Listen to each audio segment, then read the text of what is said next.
નવોર્હિંતાણમ નમો સિદ્ધાણમ નમો આર્યાણમ નવોજ્જાયનમ નમો ને શુભ સાવણમ યશોપંચન મુક્તાર શુભાપર્ણસ્મૃ મંગલાન ચ સભ્યસિમ પડમમ હવૈ મંગલમ નવોત્થુણમ અર્હિંતાણમ ભગવંતાણમ આઈગરાણમ તિથ્યરાણમ સ્વયં સંબુદ્ધાણમ પુરુષોત્તમાનમ પુરુષસ્યાનમ પુરુષવર પુંડરીયાનમ પુરુષવર ગંધ હત્તીણમ લોકોત્તમાનમ લોગનાહાણમ.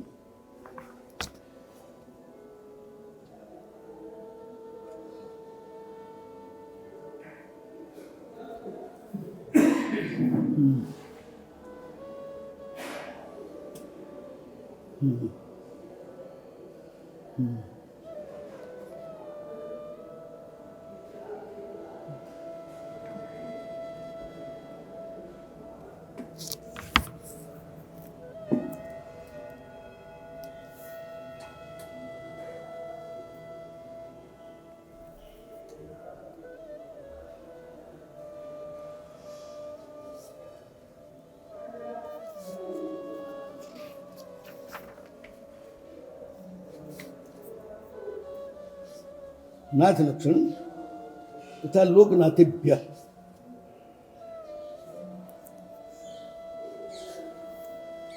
લોક શબ્દથી જનરલ લોક નથી લેવાનો.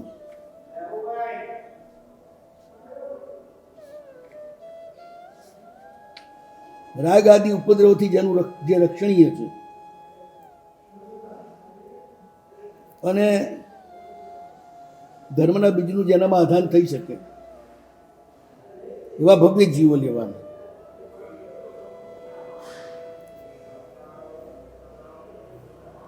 એ સિવાયના જીવોમાં પ્રભુનું નાથપણું ઘટતું નથી, યોગ અને શબ્દો અભાવના કારણે. યોગ અને ક્ષેમ કરે એ જ નાથ કહેવાય.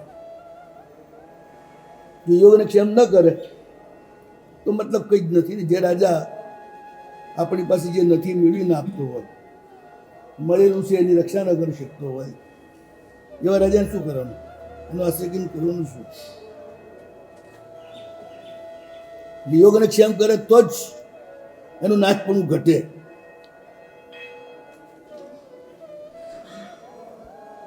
કઈ ના કરતા હોય છતાં પણ નાથપણું તમે માની લો તો પછી કોણ નાથ નહીં થાય? પથ્થરો થાંભલે નાથ થઈ જશે. એ કશું નથી કરતું.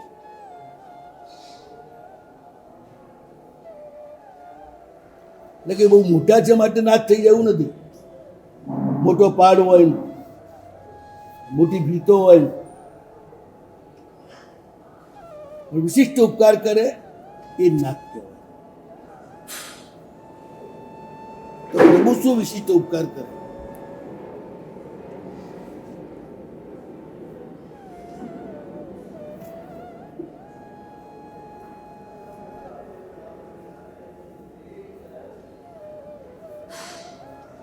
ખાલી ઉપચાર કર્યો નાથપણાનો તો પછી આ પારમાર્થિક સ્તોત્ર છે. આ સ્તોત્ર ખુશામતનું સ્તોત્ર નથી. પ્રભુના જે ગુણો છે, પ્રભુનું જે અસ્તિત્વ છે એને બતાવનારું આ સ્તોત્ર છે. એ પછી પારમાર્થિક સ્તોત્ર છે એ નહીં રહે. જો ઔપચારિક આ બધા વિશેષો ઔપચારિક આપશું એ ખાલી કહેવા ખાતર. પ્રભુના જેટલા પણ વિશેષણો છે ને એ ઔપચારિક નથી, એ વાસ્તવિક છે.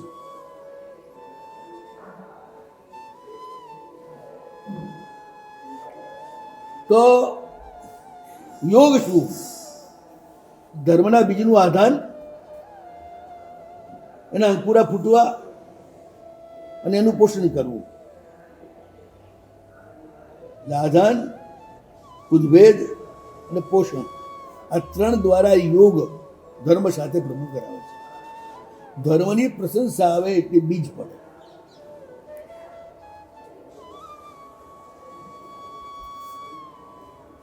મુનિને જોયા, આ મુનિ બહુ સારા છે, આ પ્રશંસા ધર્મની, એટલે બીજ પડ્યું.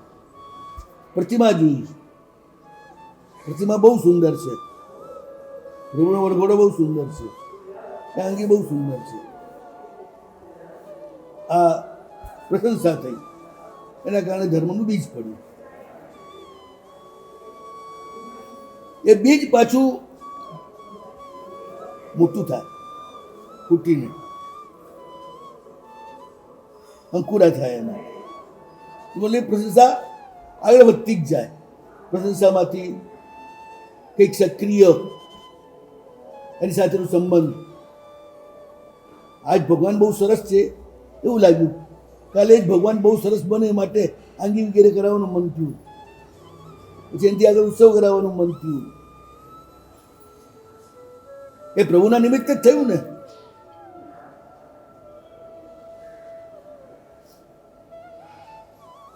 કોઈ પણ વ્યક્તિ એને પૂજવાનું કે એને બહુમાન કરવાનું તમને મન થાય, એમાં તમારું કર્તૃત્વ છે કે એના પુણ્યનું કર્તૃત્વ છે? મતલબ જીવ પુણ્યશાળી હોય ને એનું જ તમે રીતે પૂજા પ્રતિપત્તિ કરવાનું મન થાય, એટલે એનું પુણ્ય તમને પ્રેરે છે.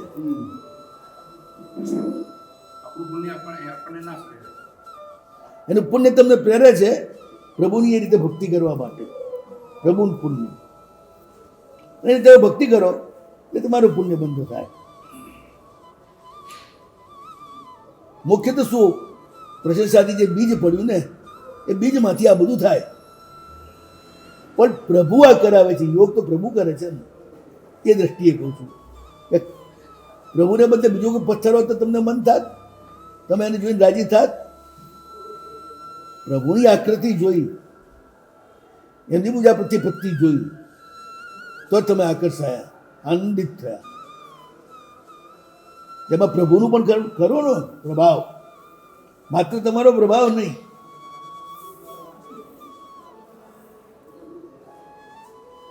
તો આ રીતે પ્રભુ ધર્મનું બીજ વવરાવવું અને આગળ વધારવું એ રીતે યોગ કરે છે. અને એને પાણી ન મળવું, જીવાત પડવી, આ બધા જે ઉપદ્રવો છે એનાથી જેમ ધાન્યના બીજની રક્ષા કરવામાં આવે છે. નિંદામણ કાઢી નાખવું, નિંદામણ હોય તો પણ બીજ એટલું ખીલે નહીં, એટલે તે એના જે ઉપદ્રવો છે જેનાથી એની વૃદ્ધિ ન થાય એનો નાશ, ઇન્ડિફેક્શન.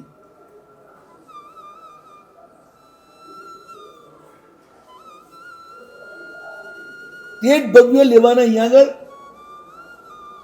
જે ભવ્યોમાં બીજા દાન વગેરે થાય તે પરમાત્માથી, એમના જે નાથ છે, લોકનાથ શબ્દથી એ લેવાનું.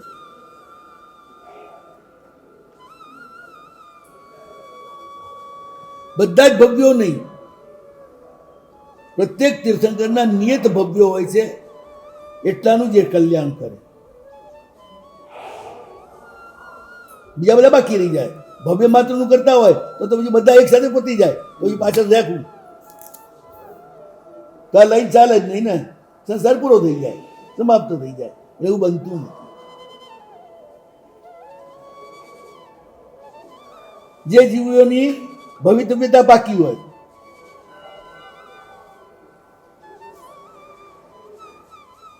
એ જીવો જ તે તીર્થંકરના પરિચયમાં આવે, તે તીર્થંકર દ્વારા ધર્મના બીજને પામે, એના પોષણને પામે અને આગળ વધે.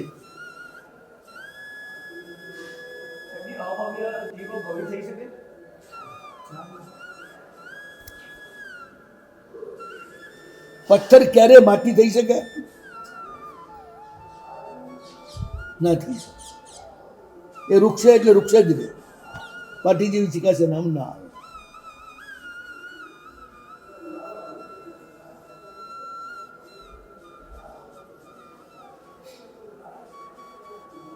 એટલે જે પ્રભુથી જે બીજો જે જીવોમાં ધર્મના બીજનું આધાન થાય, પ્રભુ તે જીવોના નાથ છે. વ્યવહારથી આપણે કહીએ બધા જ ભવ્ય જીવોના સ્વામી છે, અને નિશ્ચયથી જે ભવ્ય જીવોનો ઉપર એમનો ઉપકાર થાય તે ભવ્ય જીવોના જ એ સ્વામી છે. ઋણાનુબંધના હિસાબે થાય હે એટલે ભગવાન ભવિતવ્યતા બધે ઋણાનુબંધ નથી હોતું.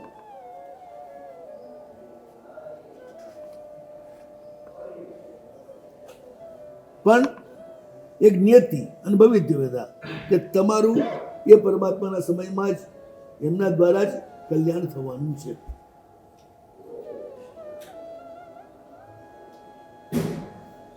જેમ ભગવાન પાર્શનાથથી જ મોક્ષ મળવાનો છે એ અષાઢી શ્રાવકને ખબર પડી એટલે એણે એની મૂર્તિનું નિર્માણ કર્યું, અન્ય જન્મોમાં એમની ભક્તિ કરી. ને જેનું જે તીર્થંકર સાથે નિર્માણ એમના દ્વારા જ એને ધર્મ મેળવવાનો છે.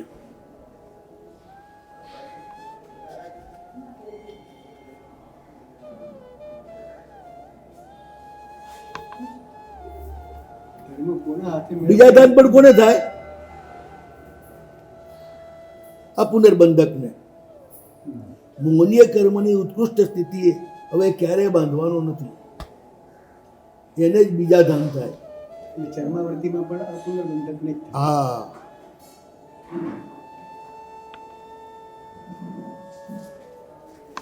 એનો પણ પછી પૂતગલ પરાવર્ત સંપૂર્ણ સંસાર નથી.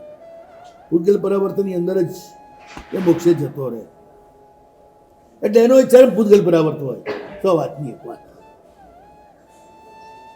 પૂતગલ પરાવર્તન તો બહુ વિરાટ કાળ છે. પ્રભુ મળ્યા પછી એટલું બધું રખડવાનું નથી હોતું, પણ વ્યવહારમાં તે જ કહેવાનું પછી છેલ્લો પૂતગલ પરાવર્ત.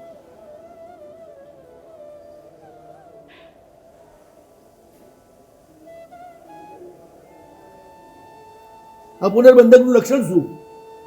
તો પાપ નવીથી પ્રભાવે કરે. આ બધા જે લક્ષણો આપ્યા છે ને અમૃતવેલની સજ્જાઈમાં, એ લક્ષણો લેવાના. પાપ થતું હોય પણ એમાં તીવ્રતા ના હોય, આવેશ ના હોય. મોહનું પ્રગાઢ સ્થિતિ હોય તો આમ ક્રોધ આવે ને એટલે ગાંડો થઈ જાય, મારું મારું થઈ જાય. એને પછી એને ભાન ન હોય હું શું કરી રહ્યો છું. જ્યાં પુનર્બંધક હોય ને એ કોઈ પણ આવેશમાં, કામના કે ક્રોધના આવેશમાં સાવ બેહોશ ના થઈ જાય, સાવ ગાંડો ના થઈ જાય.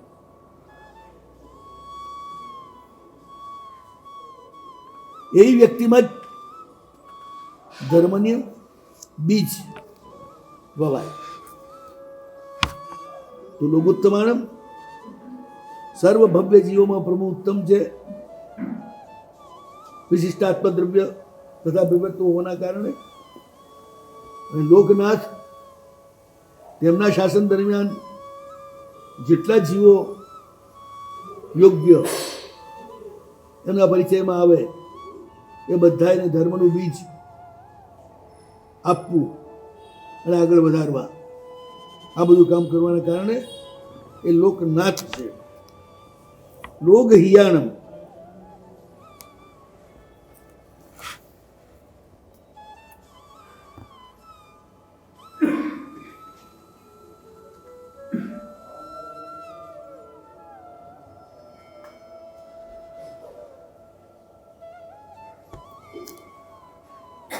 હવે અહીંયા આગળ લોક શબ્દમાં શું અર્થ લેવાનો?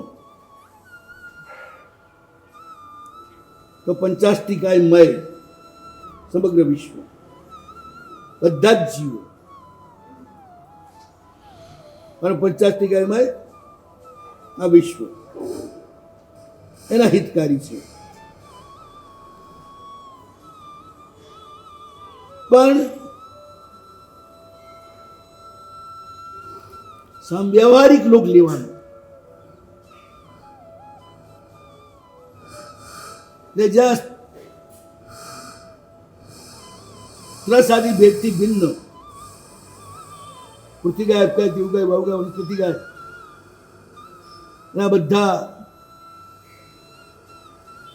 અનાદિ નિગોદમાંથી નીકળી ચૂકેલા જીવો એ વ્યવહારમાં આવેલા છે. જે હજી નીકળ્યા જ નથી, આ વ્યવહાર આશીર્વાદ છે, એમને એમ નથી લેવાના. અલોકને પણ લોકમાં જ બાજુ ગણી લેવાનું. હવે બંને છે, કાં તો સામવ્યવહારિક જીવો લો, કાં સમગ્ર જીવાસ્તિકાય લો. તેમાં અવ્યવહાર રાશિના પણ આવી જાય. બંને લઈ શકાય. અગજાસ્તિકાય પણ આવી જાય.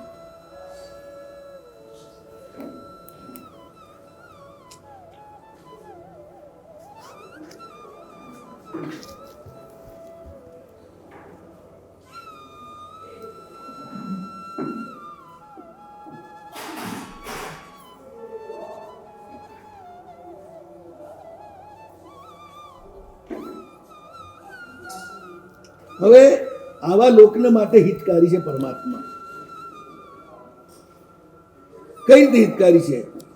કે લોકો જેવું સ્વરૂપ છે એવું જે બતાવે છે.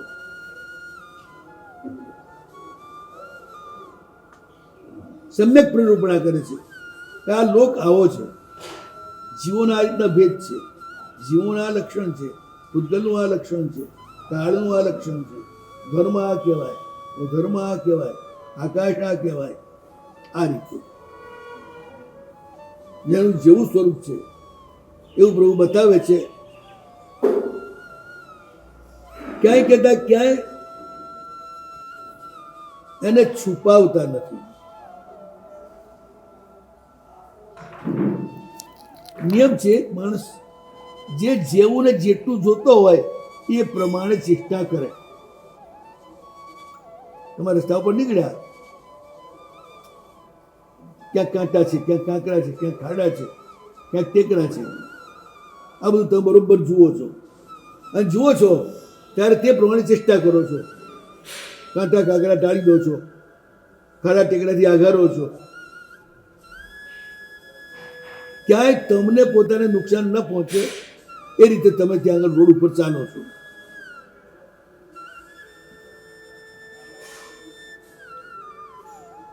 એ જે પ્રવૃત્તિ છે એને હિતકારી પ્રવૃત્તિ કહેવાય. પ્રભુ પણ જેવું વિશ્વ છે એ પ્રરૂપે છે. એમાં શું ઉપાધ્યેય છે, શું હેય છે, શું જ્ઞેય છે. ઉપાધ્યેય માટે સ્વીકારવા લાયક કેટલું છે, છોડવા લાયક કેટલું છે, માત્ર જાણવા લાયક કેટલું છે. આ રીતે બધું જ વ્યવસ્થિત જે પ્રભુ કરે પ્રરૂપણ એને કહેવાય હિત. આ મારા હિતકારી છે, મતલબ જેવું છે એવું યથાર્થ મને બતાવવા વાળા છે. કે આ તારે લેવું, આ તારે ના લેવું, આ રખાય, આ ન રખાય, એ રીતે.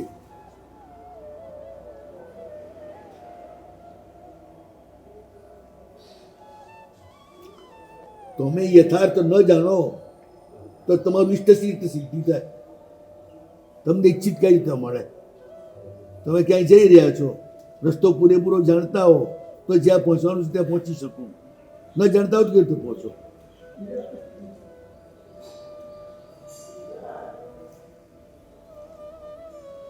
ઇષ્ટ એટલે શું? પરિણામ આપે.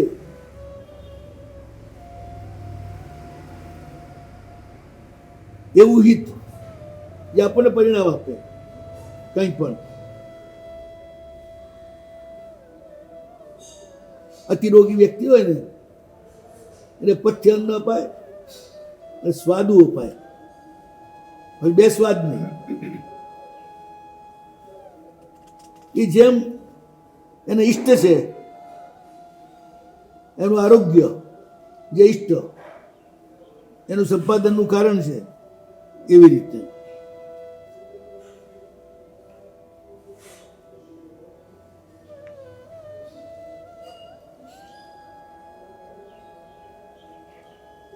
કોઈ પણ વ્યક્તિ કોઈ કાર્ય ઈચ્છતો હોય તેનું કારણ પણ એને પકડવું પડે. હિત ઈચ્છતા હો તો એનું કારણ તમારે પકડવું પડે કે એનું કારણ શું છે. તો કે એનું જ્ઞાન.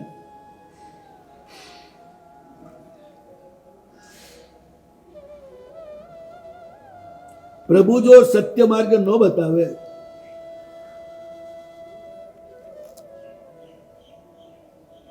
તો ચાલવા વાળો ખોટા માર્ગે ચડી જાય, એને નુકસાન થાય.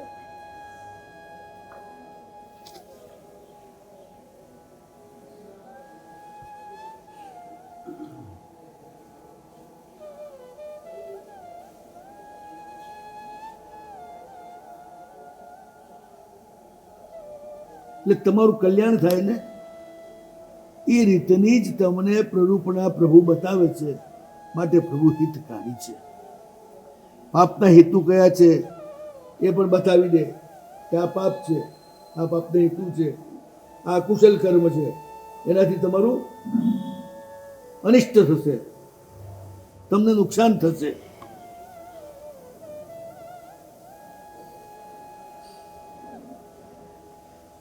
પ્રભુ જે છે એ માર્ગ કેવો બતાવે છે? દેખાતી હિંસા હોવા છતાં પણ અહિંસાનું કારણ હોય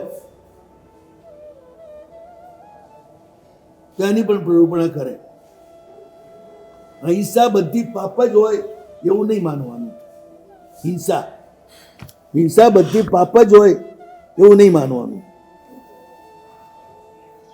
પ્રભુના આદેશથી, ઉપદેશથી એમણે તમારા કર્તવ્ય રૂપે બતાવેલી એ ક્રિયાઓ, એમાં હિંસા થાય તો પણ એ હિંસા ગણાતી નથી. જેમ ઉપયોગપૂર્વક ચાલવું એ પ્રભુની આજ્ઞા છે. જૈનાપૂર્વક તમે ચાલો છો અને છતાંય કોક જીવ પગ નીચે આવી જાય અને મરી જાય તો પણ તમને પાપનો બંધો ન થાય. પ્રભુની આજ્ઞા પ્રમાણે વિહાર કરો છો માટે પુણ્યનો જ બંધ થાય. હિતકારીનો અર્થ એ જ છે જે એકાંતે અપાય કરે એ પાપ. જે કર્મ એકાંતે અપાય કરે તો નુકસાન જ કરે એ પાપ. જે કર્મ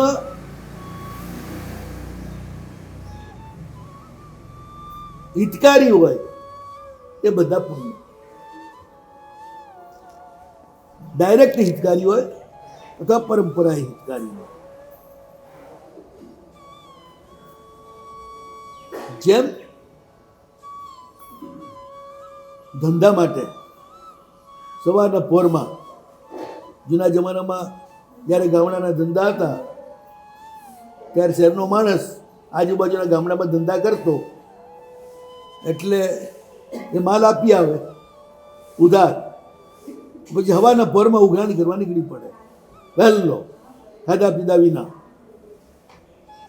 તો એ કષ્ટ જ કરે છે ને, પણ પછી એના ઉઘરાણી આવે છે, પૈસા મળે છે, એનાથી વ્યવહાર ચાલે છે. એટલે દેખાતું કષ્ટ પણ કષ્ટનું કારણ નથી, સુખનું કારણ છે. કેટલાક કષ્ટ એવા છે કે કષ્ટનું જ કારણ હોય, કેટલાક કષ્ટ એવા છે જે કષ્ટ નિવારણનું કારણ હોય. એમ કેટલાક કર્મ એવા છે સ્વ ઈચ્છાથી થતા જે માત્ર પાપ બંધનનું કારણ છે, અને કેટલાક કર્મ એવા છે કે જે પુણ્ય બંધનનું કારણ છે. કર્મ કરો એટલે હિંસા થાય જ. કોઈ પણ ક્રિયા એવી નથી જેમાં હિંસા ના હોય. સાધુ પ્રવચન આપે ને તો પણ હિંસા હોય, વિહાર કરે તો પણ અમુક તો હિંસા હોય જ. પણ પ્રભુની આજ્ઞાપૂર્વક કરવાના કારણે એ હિંસા પાપ બંધનનું કારણ નથી, પુણ્ય બંધનનું કારણ છે. એટલે આ રીતે ઉત્સર્ગ અને ઉપવાદ દ્વારા પ્રભુ આત્માનું એકાંતે હિત કરે છે, માટે હિતકારી છે. પ્રભુની આજ્ઞાથી થતી એક પણ ક્રિયા એવી નથી કે જે તમારું કલ્યાણ ન કરે.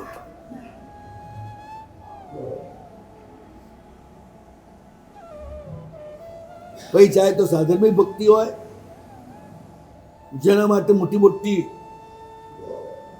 મોટા રસોડા ચાલે, મોટી મોટી ભઠ્ઠીઓ ચાલે, લાખો સાધર્મિકોને જમાડવાના હોય, મંદિરો બનાવવાના હોય, એના માટે ઈંટો પડાતી હોય, પથ્થરની ખાણો ખોદાતી હોય, પથ્થર લવાતા હોય, આ દેખાતા બધા સાબદ્ય કાર્યો પરિણામે નિર્બદ્ધ થવાનું છે. માટે એને પુણ્ય બંધાના કાર્યો કયા, એટલે એને હિતકારી કયા, અહિતકારીનો કયા.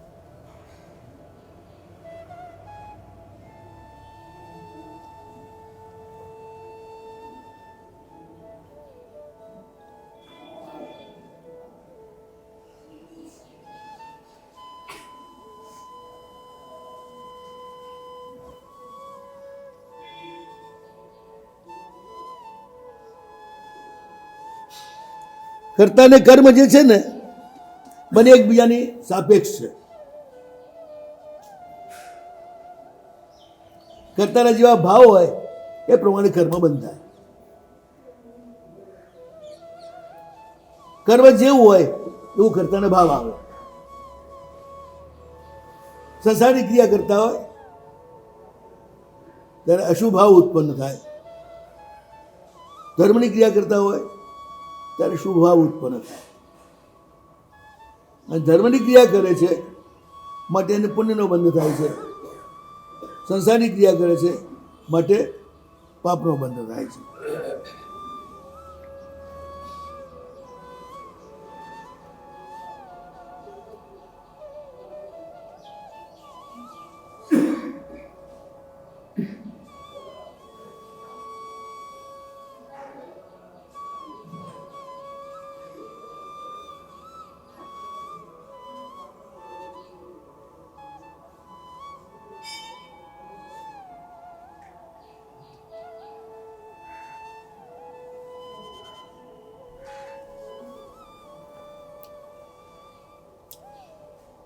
કે છે ચલો જીવ માટેની આ બધી વાત માની લઈએ અમે, ધર્માસ્તિકા અને અધર્માસ્તિકાએ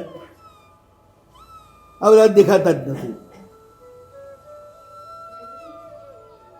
તો પ્રભુને જ્યારે તમે કહો છો કે બધા હિતકારી, તો આની અંદર સીધે ઘટશે. તો કે ધર્માસ્તિકાએ જેવો છે એવી પ્રરૂપણા ન કરે તો એ પ્રરૂપણા જેને કહેવાય રહી છે એનું અહિત થાય છે. યથાર્થ જ્ઞાન ન હોવાના કારણે મિથ્યા દર્શન થાય. છ દ્રવ્ય જેવા છે તેવા માનો, સ્વીકારો, નવે નવ તત્વ, તો જ સમ્યક દર્શન થાય. તો જે આપણને સહાય કરે છે પણ આમ દેખાતા જ નથી. હવે એને માટે સાચું પ્રરૂપણા કરે ન કરે પણ ખોટી પ્રરૂપણા કરે તો મિથ્યા દર્શન થવાના કારણે એનાથી નુકસાન થાય. માટે જેમ ચૈતન્ય માટેની સાચી પ્રરૂપણા કરે એમ અચેતન પદાર્થોની પણ સાચી પ્રરૂપણા ભગવાન કરે, જેવા છે એવા એને બતાવે. આમ ધર્માસ્તિકા અને અધર્માસ્તિકાએ દેખાતા જ નથી. આપણે એક ગતિમાં કારણ છે, એક સ્થિતિમાં કારણ છે. જો એવી બે શક્તિઓ ના હોય ને તો તમે કાં તો ઊભા ના રહી શકો, કાં તમે ચાલી જ ના શકો અવકાશની અંદર. એટલે એ બે શક્તિને સ્વીકારવામાં આવી છે અને પ્રભુ એનું પણ યથાર્થ નિરૂપણ કરે છે.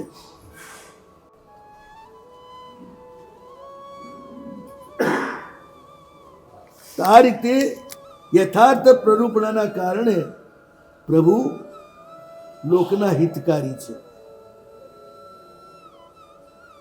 જો યથાર્થ પ્રરૂપણા ન કરે તો લોકો યથાર્થ માર્ગે ચાલી ન શકે, યથાર્થ માર્ગે ચાલી ન શકે તો એમનું કલ્યાણ થાય.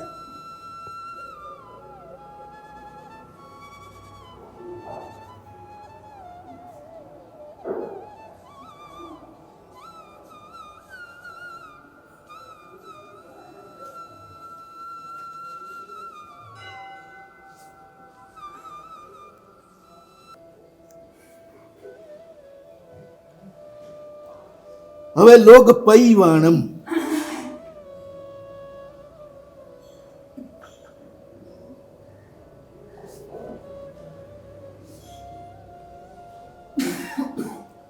લોક શબ્દથી દરેક વખતે વખતે ભિન્ન ભિન્ન આયામના અર્થ થાય છે. લોકોત્તમાનમમાં ભવ્ય લોકોમાં ઉત્તમ, લોકનાહનમમાં પ્રભુના તે શાસનની અંદર જે આવે એનું પ્રભુ કલ્યાણ કરે, એમનું યોગ અને ક્ષેમ કરે, એ અર્થ લીધો. લોક યાનમમાં સમગ્ર લોક લીધો, કારણ કે પ્રભુપણાનો વિષય સમગ્ર લોક છે. લોક પૈવાનમમાં શું? ત્યાં આગળ લોક જે છે પ્રભુની દેશનાના સંપર્કમાં આવે તે લેવાનો, પ્રભુની દેશનાને સમજી શકે એ જ. પ્રભુ ડાયરેક્ટ ઉપકાર એના ઉપર જ કરે છે જે એમની દેશનામાં આવે છે.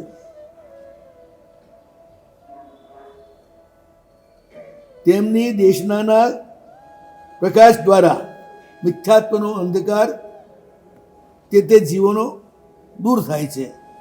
એટલે બધા જ જ્ઞેય ભાવો એને જાણનારો એવો સંઘની પંચેન્દ્રિય એ અહીંયા લોકથી ગ્રહણ કરવાનું છે.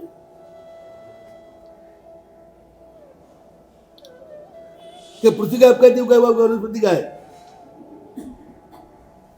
કે બેન્દ્રી તેન્દ્રી ચૌરેન્દ્રિય, એને પ્રભુની દેશનાથી કોઈ ઉપકાર નથી, કારણ કે એનામાં એ સમજવાની બુદ્ધિ જ નથી. એટલે પ્રભુનો ઉપકાર આટલા જીવો ઉપર જ થાય છે. એટલે પ્રદીપમાં આ રીતે લેવાનું છે. પ્રભુ ભિન્ન ભિન્ન આયામમાં ભિન્ન ભિન્ન રીતે ઉપકાર કરે છે. જેમ પંચકલ્યાણક થાય ત્યારે જગતના સર્વ જીવોને સુખનો અનુભવ થાય છે, નરકને નિગોદ સુધી. ત્યારે પ્રભુ જગતના સર્વ જીવોના હિતકારી થઈ જાય છે, સર્વત્ર પ્રકાશ ફેલાય છે. 14 રાજલોકમાં થયા જવાળા ત્યારે પ્રકાશકર પણ બની જાય છે, સુખકર પણ બની જાય છે.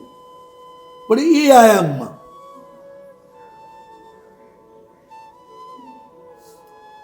એ થવાથી લોકોને સુખનો અનુભવ થાય એટલો જ જીવોને, પણ પારમાર્થિક કોઈ કલ્યાણ નથી થતું. મોક્ષ માર્ગમાં ચાલી શકે એવું કોઈ કલ્યાણ નથી થતું. એ કલ્યાણ તો માત્ર જેટલા સંઘની જીવો હોય અને જેટલા પ્રભુની દેશના સાંભળે, અથવા એ દેશના પરંપરાએ પણ ગુરુ પરંપરાએ પણ ના સંપર્કમાં આવે, એટલા માટે જ એટલા લોકો માટે જ પ્રભુ દીપક જેવા છે. દીપક હંમેશા સમગ્ર વિશ્વ પ્રકાશ ના કરે. તમે જે રૂમમાં જે હોલમાં દીપક પ્રગટાવ્યો હોય બસ એટલામાં જ પ્રકાશ કરે, એની બહાર નહીં.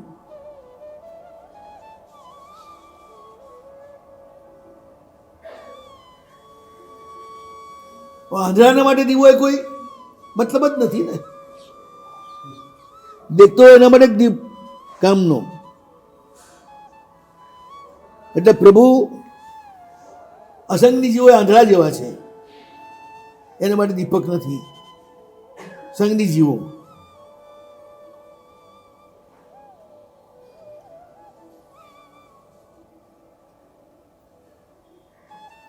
સંવત્સરણમાં પણ જેટલા આવે ને બધાને પ્રતિબોધ થઈ જાય એવું નથી.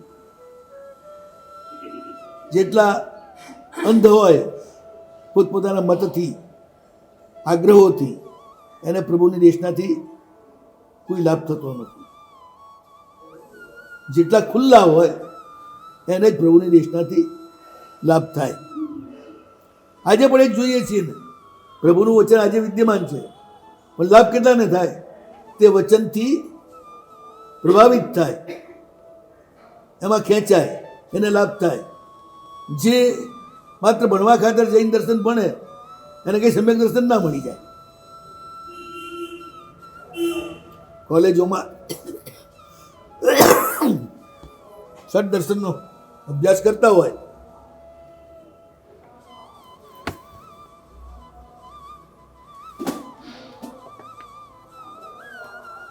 જૈન દર્શનનો પણ બહુ સૂક્ષ્મ રીતે અભ્યાસ કરે, પણ એ માત્ર માહિતી માટે જ હોય છે, આત્મકલ્યાણ માટે નહીં. જૈન દર્શન શું કહે છે એટલી જ વાત. તો એને એનાથી જૈન દર્શનથી કોઈ એનું કલ્યાણ ન થાય.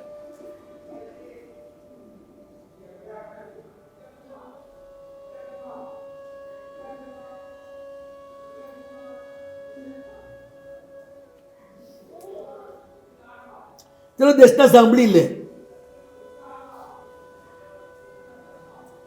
સમજે પણ ખરા, પણ છતાંય ગૌરવ લાઘવ જોઈ અને જે વ્યવહાર ન કરે એને પણ લાભ ન થાય. એકાશનું કરવા બેઠા છે અને ગુરુ મહારાજ ઓરવા આવ્યા. એકાશનામાં નિયમ છે કે જ્યાં સુધી જમવાનું પૂરું ન થાય ત્યાં સુધી આસને બેસી રહેવાનું, ઊભા નહીં થવાનું. ઊભા થાય તો એકાશનું તૂટી જાય. પણ ત્યાં લખ્યું મહત્તરા ગારેણમ. ગુરુ મહારાજ આવે એટલે તમે ઊભા ના થાવ એ અવિનય ગણાય, અને અવિનય તમને વધારે નુકસાન કરે, માટે ઊભા થઈ જવું. એકાશનામાં સાધુને માટે પણ એ નિયમ, ગ્રસ્ત માટે પણ એ નિયમ. ગુરુ મહારાજ ઘરે આવે એટલે ઊભા જ થઈ જાય બધા, કોઈ પણ સોફા ઉપર કે ક્યાંય બેસે નહીં. નહીં તો જે અવિનય છે એનું મોટું અકલ્યાણ કરે. તો પછખાણ સાચવવું એ નાની વાત છે, આ અવિનય ટાળવો એ મોટી વાત છે.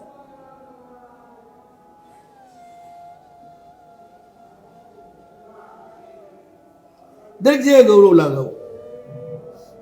ભયંકર તરસ લાગી છે કોઈને, પૌષદમાં છે તો ભયંકર તરસ લાગી છે, પાણી પાણી કરી રહ્યો છે, પણ એનો પોસો ન તૂટે એટલા ખાતર તમે એને પાણી નથી આપતા, અને પાણી પાણી કરતો મરી જાય અને માછલું થાય તો મોટો અપકાર થાય. એટલે એને પાણી પાઈ દેવાનું જેમ મળે. બચી જશે તો કાલ પ્રાયશ્ચિત કરી એ પાપથી મુક્ત થશે, પણ દુર્ગતિમાં તો નહીં જાય ને, ન મરવાના કારણે. ને ત્યાં જડતા ન રખાય. આપણે પોતે સમાધિ રહેતી હોય તો તરસે મરી જવું, પણ બીજો કોઈ તરસે મરતો હોય તો એનું એ પછકાણ સાચવું એકાંતે એ આપણું કર્તવ્ય નથી. એવી રીતે કોઈ એવો રોગ થયો છે સાધુને, તત્કાલ એનો ઉપચાર ન કરે તો એવા અપંગ થઈ જાય કે આખી જિંદગી પરાશ્રિત થઈ જાય, અને અનેક પ્રકારની વિરાધનાથી પછી એમને જીવવું પડે. તો એ સમય તત્કાલ એમને ગાડીમાં નાખી હોસ્પિટલ ભેગા કરી અને સાજા થાય એ માટેની પ્રવૃત્તિ કરે ગ્રસ્ત, તો એને કોઈ દોષ લાગતો નથી. સાધુ પણ લાગેલા અતિચાર એની આલોચના કરી શુદ્ધ થઈ જાય એટલે એને પણ દોષ લાગતો નથી. મૃત્યુ થાય એવી પીડા હોય તો અપવાદ સેવનની જરૂર નથી, પણ લાચારથી જીવવું પડે એવી બીમારી આવે એમ હોય તો તત્કાલ એનો ઉપચાર કરી દેવો. મૃત્યુ આવે તો ઉપચાર કરવાની જરૂર નથી. જો સમાધિ રહેતી હોય તો મૃત્યુનો સ્વીકાર કરી લે સાધુ. કે જીવવું બહુ જરૂરી નથી, જીવીએ ત્યાં સુધી સાધુ પણ રહે એ બહુ જરૂરી છે. આ રીતે ગૌરવ લાગવું જોઈએ. એ ન જોઈ શકે. હે વિકાસનામાં આ સાધુ ઉભા થવું જ જોઈએ, એ નિયમ છે. વિનય સાચવવો જોઈએ, અવિનય એ વધારે નુકસાન કરે છે. બીજા કોઈ ઘરમાં હોય એ ઊભા થઈ જાય, બધાએ ઊભા થવું પડે.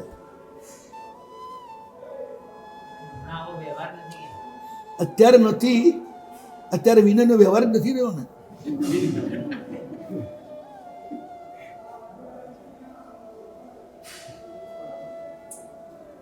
સાધુ ઉપાશ્રયમાં હોય અને વંદન ન કરે તો પણ ભયંકર દોષનો ભાગી થાય. આજે કેટલા જણા કરવા વાળા? દેરાસરમાં 100 જણા આવશે, એમાંથી 5 જણા પણ વંદન કરવા નહીં આવે. એટલે અવિનય છે જ, આ અવિનયના કારણે ધર્મ શુદ્ધ નથી જ. શુદ્ધ ધર્મ ન હોવાના કારણે નિરંતર લોકો બધા ડિપ્રેશનમાં ફસાતા જાય છે, ચિંતામાં ને ચિંતામાં જ હોય છે, નિશ્ચિત કોઈ હોતું જ નથી. આનું ફળ છે. શુદ્ધ ધર્મ જ તમને નિશ્ચિતતા આપે, નિરાંત આપે. જીવ તમારો ઠરીઠામ થઈને બે, અદ્ધર ના રહે. આજે મોટા ભાગના લોકોનો જીવ અદ્ધર. કેટલાકનો કોન્શિયસલી અદ્ધર હોય, કેટલાકનો અનકોન્શિયસલી. ગાડીમાં બેસો ને, જ્યાં સુધી ના ઉતરો ને ત્યાં સુધી અનકોન્શિયસલી અદ્ધર રહે છે. શી ખબર ક્યારે થઈ જાય અકસ્માત, નાળા આપણે ઉપડી જઈએ. અંદર તો ભય હોય જ, નિર્ભય સ્થિતિ ના હોય. ધાર્મિક હોય, પ્રભુના ભરોસે જીવવા વાળો, એ તો આગમાં નિર્ભય રહે. પણ જનરલ લોકો ભાઈ ભીત જ હોય અંદરથી. સપોઝ આમ થઈ શકે છે માટે લિફ્ટમાં જતા હો ઉપર, એટલે ઉપર પહોંચો પછી શ્વાસ બેસે. ક્યારેક જો વચ્ચે અટકી ગઈ 4 કલાકની કેદ થઈ તો રમાય. અને બની શકે છે ગમે ત્યારે અચાનક લિફ્ટ અટકી જાય અને તમે ફસાઈ જાઓ.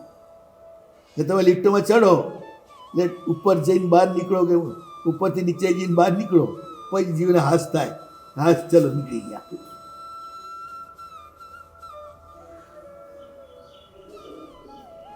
એટલે શુદ્ધ ધર્મ જે છે ને એ હંમેશા વ્યક્તિને પ્રત્યેક પરિસ્થિતિમાં નિરાતે જીવતા શીખવાડે.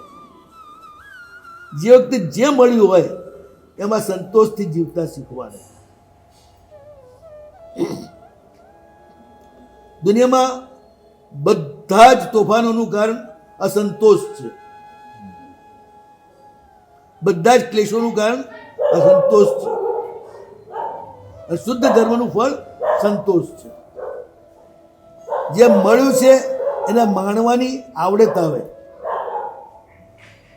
જે નથી મળ્યું એનો અફસોસ નહીં કરવાનો, પણ જે મળ્યું છે એનો આનંદ માણવાનો. એક શાદી જઈ રહ્યા હતા, જૂતા નતા, પગ ભયંકર બળી રહ્યા હતા. એ ખુદાને કહે છે, પ્રભુ આજ બહુ તકલીફમાં તે મૂકી દીધો, આવી ગરમીમાં ખુલ્લા પગે મારે દોડવું પડે છે. એટલામાં એમણે એક કપાઈ ગયેલા પગવાળા માણસને જતો જોયો. જોતા જ એકદમ એમની ભીતર કડાકો થયો. પ્રભુને કહ્યું, પ્રભુ બહુ તારો આભાર, તે મને પગ તો આપ્યો છે ને, જૂતા ના આપ્યા બહુ નાની બાબત છે, પણ પગ તો આપ્યો છે ને. પેલાના બાપરાને પગ જ નથી, એના કરતાં હું બહુ ભાગ્યશાળી છું. તરત જે અફસોસ હતો એ ખતમ થઈ ગયો. તમને જે નથી મળ્યું ને એ બહુ ઓછાને મળ્યું છે, અને તમને જે મળ્યું છે એ પણ બહુ ઓછાને મળ્યું છે.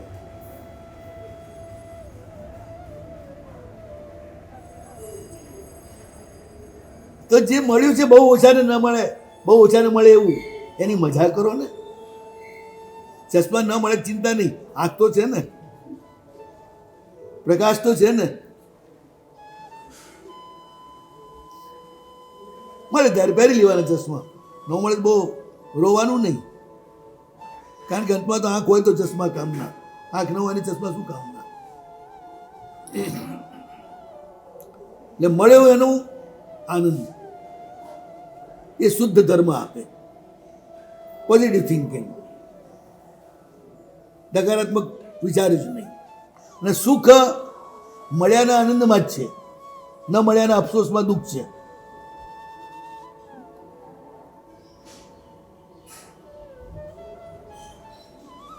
તો પ્રભુ દીપકની જેમ તમને સ્પષ્ટ બધું બતાડે છે, પણ આંખ ખુલ્લી હોય તો.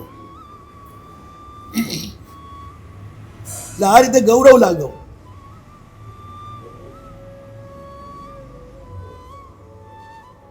નાનું નુકસાન મોટો લાભ, મોટું નુકસાન નાનો લાભ. તો મોટું નુકસાન ને નાનો લાભ નહીં લેવાનો. નાનું નુકસાન ને મોટો લાભ લેવાનો.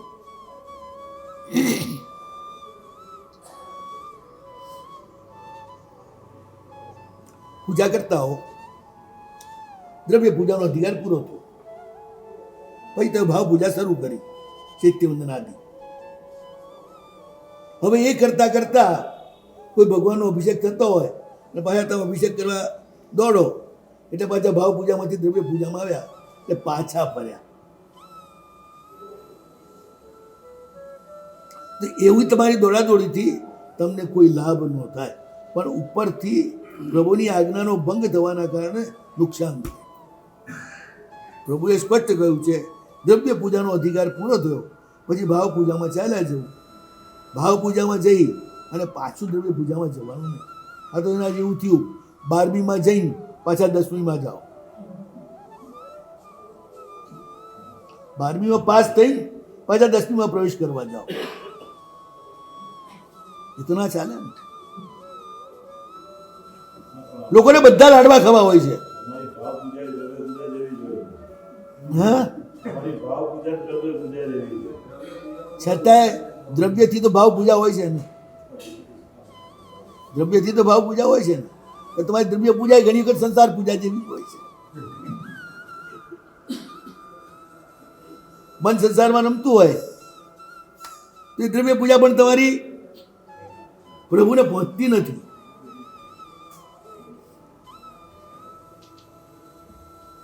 એકાગ્રતાથી કરો તો જ દ્રવ્ય પૂજા પણ પ્રભુને પહોંચે, પ્રભુ સ્વીકારે. નાનું છોકરું પણ છે ને, મારા ખોળામાં બેઠું હોય ને, માં મન વગર હાથ ફેરવતું હોય ને તો એ છોકરું નથી સ્વીકારતું. માં વાલથી મનપૂર્વક હાથ ફેરવતું હોય તો છોકરું ઉમળકાથી માને વળગી પડે. એ પણ ફીલ કરે છે કે માં હાચું હાચું વાલ કરે છે એ ખાલી એમ જ યંત્રવત હાથ ફેરવી રહી છે. તો છોકરું એટલું ફીલ કરે તો ભગવાન કેટલું ફીલ કરે.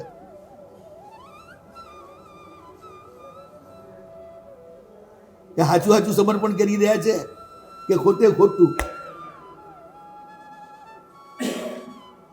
માત્ર ફોર્માલિટી, યંત્રવત એક પછી એક ક્રિયા કરી જાય છે.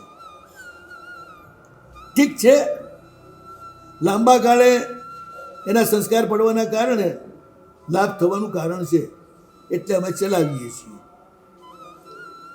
પણ એ પણ સંપૂર્ણ અવિધિપૂર્વક હોય, દ્રવ્યો અશુદ્ધ હોય, મુદ્રા બરોબર ના હોય, સૂત્ર ઉપયોગપૂર્વક ભલે ન બોલાતા હોય પણ અશુદ્ધ હોય તો એ પછી ના ચાલે. સૂત્રો શુદ્ધ જોઈએ, દ્રવ્ય શુદ્ધ જોઈએ, મુદ્રા બરોબર જોઈએ. કદાચ મન ભાગતું હોય તો ભાગવા દો, પણ દ્રવ્ય ક્રિયા તો પૂરેપૂરી કરો ને તો કાલે ઉઠીને ભાવ આવવાનો સંભવ.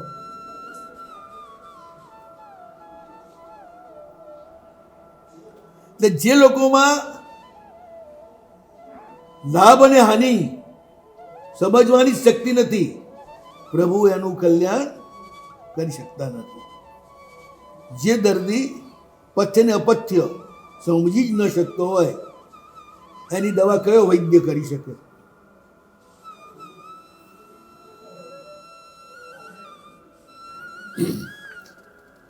આમાં શું છે કે લોક પ્રદીપક,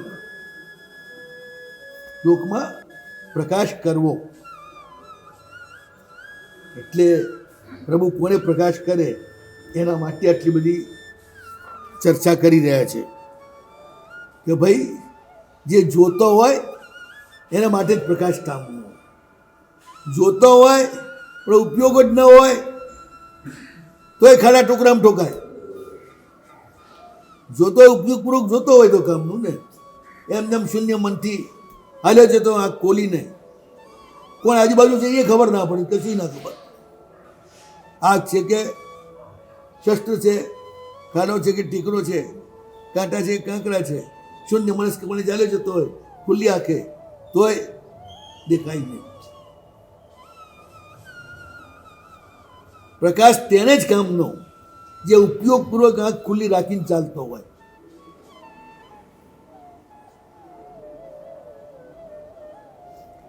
એટલે સમવસરણમાં ગયેલા પણ જીવો એનું કલ્યાણ ન થાય એનું કારણ એ આંખ બંધ કરીને ગયા હતા. એમાં પણ વિવેકની ચક્ષુ ઉપર આગ્રહનું પડેલ ચડી ગયું હતું.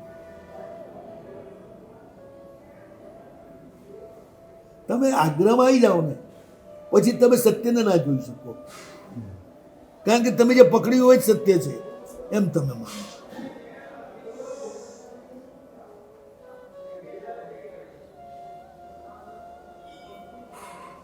પ્રભુ તદ યોગ્ય વ્યક્તિને પ્રકાશ આપે છે દીપકની જેમ. પ્રભુ જો સૂર્ય પણ છે તો પ્રભુ દીપક પણ છે. સૂર્ય સમગ્ર વિશ્વમાં પ્રકાશ આપે પણ ઘરના ભોયરામાં ના આપે. દીપક ઘરના ભોયરામાં આપે, દુનિયામાં ના આપે. બંનેના આયામ અલગ અલગ છે. અને પ્રભુ આ બધા ધર્મો બજાવે છે. એ દીપકનો ધર્મ પણ બજાવે છે, તો સૂર્યનો ધર્મ પણ બજાવે છે. બધા ધર્મ પ્રભુ બજાવે છે. કોઈ એક જ ધર્મ પ્રભુ નથી બજાવતા.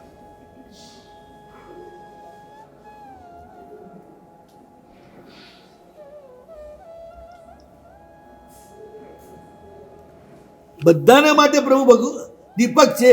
એ કયા અર્થમાં? જગતના બધા જ જીવોનું સ્વરૂપ પ્રભુ પ્રગટ કરે છે. માટે જગતના બધા જ પદાર્થોને પ્રભુ પ્રગટ કરે છે. એ આયામમાં પ્રભુ બધા માટે દીપક છે. આખું વિશ્વનું શું સ્વરૂપ છે એ પ્રભુ બતાવે છે. ભલે જોનારો જે જોતું હોય જ જુએ, પણ પ્રભુ તો સમગ્ર વિશ્વનું સ્વરૂપ પ્રગટ કરે છે ને. દીપક જે છે, જે ભોયરામાં હોય એ આખા ભોયરાના ખૂણાને અજવાળે છે. ભાઈ તમારી નજર દરવાજા તરફ હોય તો તમારે દરવાજો જ જોશો, ભીત નહીં જુઓ. એમાં રહેલી બીજી વસ્તુઓ જે છે એને પણ નહીં જુઓ. પણ દીપક તો એને પ્રકાશિત કરે જ છે ને. આ બીજો આયામ આવ્યો. એક આયામમાં જે જોતો હોય એના માટે જ પ્રભુ દીપક છે. બીજા આયામમાં વસ્તુ માત્રના પ્રભુ દીપક છે. और भी ઘણી આની અંદર ચર્ચા છે, એ કાલે જોઈશું. નમો અર્યંતાણમ, નમો સિદ્ધાણમ, નમો આર્યાણમ, નમો વજ્જાનમ, નમો લે સવસાવણ એસો પંચન મુક્કર સોપાપણાખણમ મંગલાન ચ સવ્ય સિંપણમ હવૈ મંગલમ.